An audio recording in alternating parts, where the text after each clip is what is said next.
Scotty, you're my favorite. Scott, Hands of Steel Smith, how do you feel right now? Overwhelmed with emotion, man. That was another great finish. How much time was left?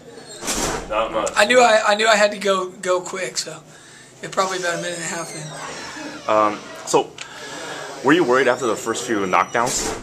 I was worried after the first kick. I was worried about the body kicks because he did catch me the early one.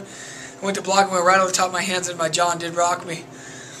He unloaded with some punches, and I was laying there like, what in the hell am I doing just laying here? So I fought my way up. And I noticed he threw some big punches, so I knew he wore himself out a little bit, so I knew I could weather a storm and stay in the fight.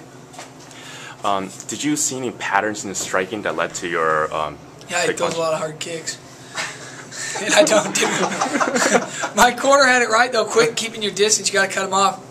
I felt a lot better. I even felt a couple times where I threw a kick and his knee like hit my shoulder because I was in tight. So can't give a guy like that distance. So on Strikeforce.com, we actually had a contest where fans could decide what your best fight was. Do you think we have a new #1? I don't know, man. It's one of the top ones now. But yeah, those are always good when you take a beating and overcome the punishment and come out there and finish strong. Would you say this is the biggest win of your career? This is absolutely the biggest win of my career. This is bigger than a title fight would have been for me.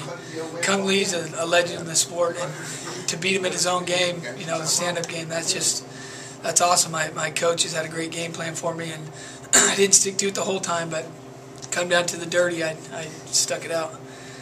What do you think is next year for you? Oh man, I want an easy fight like Tim McKenzie or Billy Miles. I don't know if I'll get one like that, but I don't know, man. There's so many tough guys out in Strikeforce that I'm just gonna wait and see what's offered up to me and go with it. I mean, obviously I'm not afraid of tough fights. Look at my resume, so I'll give whatever they want me to do. What are you gonna do tonight? Tonight I'm gonna drive home and get my kids, take them to brunch, and got a birthday party tomorrow. Back to reality. All right, thanks a lot. All right.